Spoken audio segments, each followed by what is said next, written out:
All right, Sean returns this week. Hey guys, last week Aaron was mentioning that he noticed scenes filmed in the volume and found them to be a bit distracting. I didn't notice it much last week, but I thought it was extremely noticeable this week and was curious about your take on it. I thought the exposition scenes of Loki and Sylvie walking and talking really betrayed the limits of the volume. You can make out the seam between the floor and the walls of the dome fairly consistently in those scenes, and it really forced a weird rhythm to the cuts as they could only continuously film them while walking the length of the room.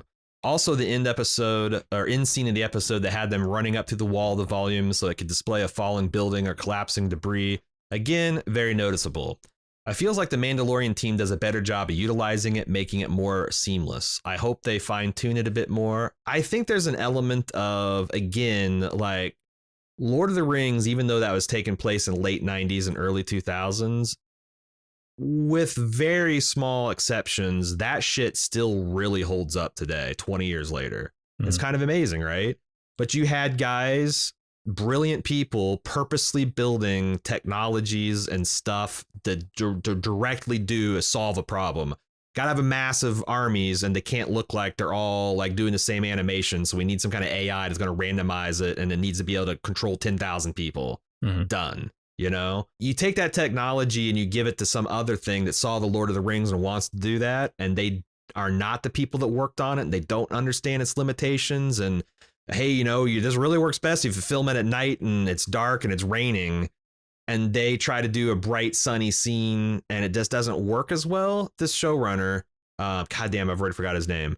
The guy from Rick and Morty, you are flipping him the key to $1 billion car here.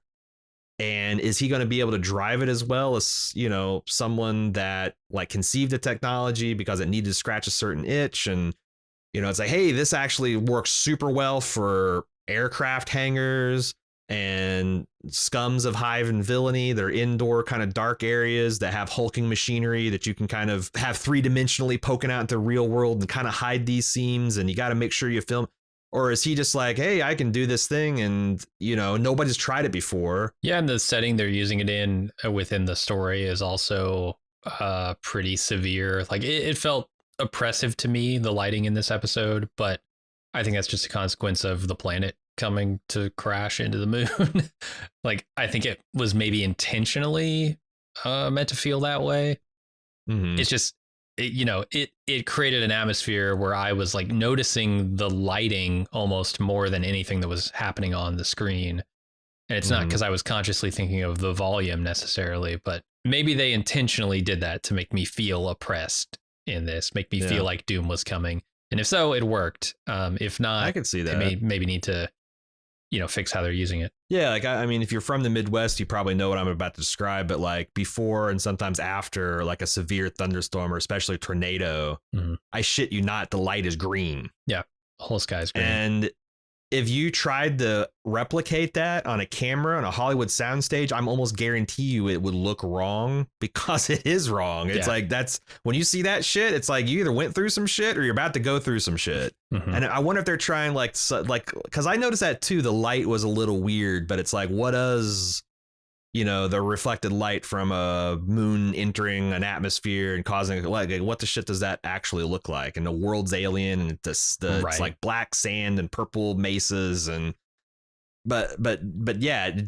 did look wrong. And I don't know how much of that is, like you said, the volume and how much of that was them going for an apocalyptic vibe. And but it was noticeable and I thought distracting.